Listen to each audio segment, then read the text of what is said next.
Chess की game को समझने के लिए वीडियो को एंड तक लाजमी देखना है आपने। पहले हिस्से में हम देखेंगे कि कौन कौन से पीसेज हैं, उनके क्या नाम हैं और कैसे मूव कर सकते हैं। तो चलें स्टार्ट करते हैं वीडियो को। पहला जो पीस है वो है क्यून। क्यून तमाम डायरेक्शन में मूव कर सकती है और किसी भी खाली स्क्वायर में ये मूव कर सकती है।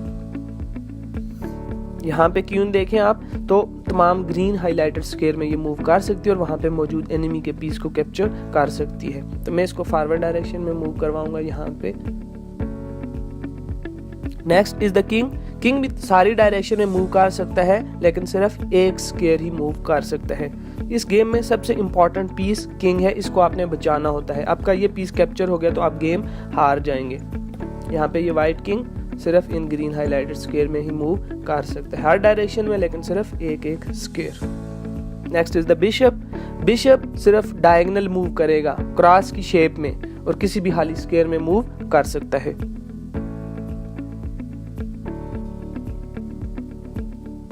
यहाँ पे आप देखें तो ये जो व्हाइट बिशप है ये राइट डायगोनल में ही सिर्फ मूव कर सकता है, लेफ्ट डायगोनल में अपना ही पीस आ जाता है इसलिए मूव नहीं कर सकता। नेक्स्ट इज द रूक। रूक हमेशा स्ट्रेट डायरेक्शन में मूव करता है, ये लेफ्ट राइट या फॉरवर्ड बैकवर्ड, ठीक है। आप कह सकते हैं प्लस की शेप में ये मूव करेगा। यहाँ पे व्हाइट रूक, इसको मैं राइट साइड पे मूव करवाऊंगा। नाइट। नाइट हमेशा जो है एल या 7 की शेप में मूव करेगा और ये किसी भी पीस के ऊपर से जंप करके भी आगे अपने टारगेटेड स्क्वायर में जा सकता है। यहाँ पे आप देखें तो व्हाइट नाइट जो है इन तमाम ग्रीन हाइलाइटेड स्क्वायर में मूव कर सकता है और इसको मैं एनिमी के पीस को कैप्चर करूंगा यहाँ पे। पान।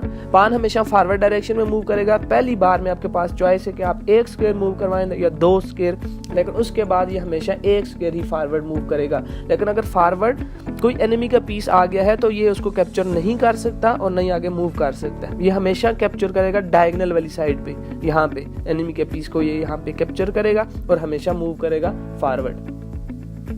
चेक की गेम को समझने के लिए इन 3 कंडीशन को समझना बहुत ही जरूरी है। पहली कंडीशन है check.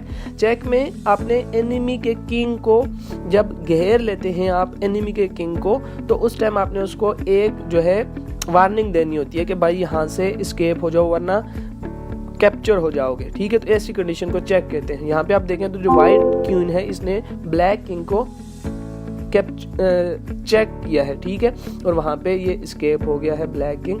Next is the checkmate. Checkmate check की वो स्पेशल कंडीशन है जिसके एस्केप नहीं हुआ जा सकता। अगर आप एनिमी के किंग को चेक कर लें और वो वहां से एस्केप ना हो सके तो ऐसी कंडीशन को चेकमेट कहते हैं। यहाँ पे आप देखें तो व्हाइट किंग जो है इसके पास एक ही स्क्वायर है जो हाली जिसमें ये मूव कर सकता है, लेकिन उसमें भी अगर मूव करेगा तो ब्लैक क्वीन जो है उसको वहां पे भी कैप्चर कर लेगी क्योंकि ब्लैक क्वीन जो है वो स्ट्रेट भी वार कर सकती है। नेक्स्ट इज द स्टेलमेट या ड्रा। अगर अपोनेंट किंग के पास कोई भी लीगल मूव नहीं बची, ठीक है, अगर अपोनेंट जो आपका प्लेयर है उसकी बारी है लेकिन उसके पास कोई भी लीगल मूव नहीं बची, यहाँ पे आप देखें तो जो ब्लैक किंग है इसके पास कोई भी लीगल मूव नहीं बची, ये राइट मूव करेगा तो वहां पे रूक कैप्चर कर लेगा, लेफ्ट मूव करेगा तो क्वीन कैप्चर कर लेगी इवन। तो ऐसी कंडीशन में जो चेस की गेम है वो ड्रा हो जाती है, अभी वो सेफ है। Next is the castling. Castling वो स्पेशल कंडीशन है जिसमें कोई एक प्लेयर 2 बार अगट्ठी मूव कर सकता है अपने पीसेस को, और वो 2 पीसेस कौन कौन से हैं, रूक और किंग। लेकिन अगर वो अपनी इनिशियल कंडीशन पे मौजूद हैं और उनके दरमियान की जगह भी खाली है, यहाँ पे आप देखें तो ये जो व्हाइट किंग है और रूक है इनके दरमियान आप कास्लिंग कर सकते हैं, इनको इनकी जगह रोटेट कर सकते हैं, 2 स्क्वायर हमेशा मूव करेंगे। Remember chess is a game played less with the pieces and great with the mind. जितनी ज्यादा आप प्रैक्टिस करेंगे उतने अच्छे प्लेयर आप बनेंगे।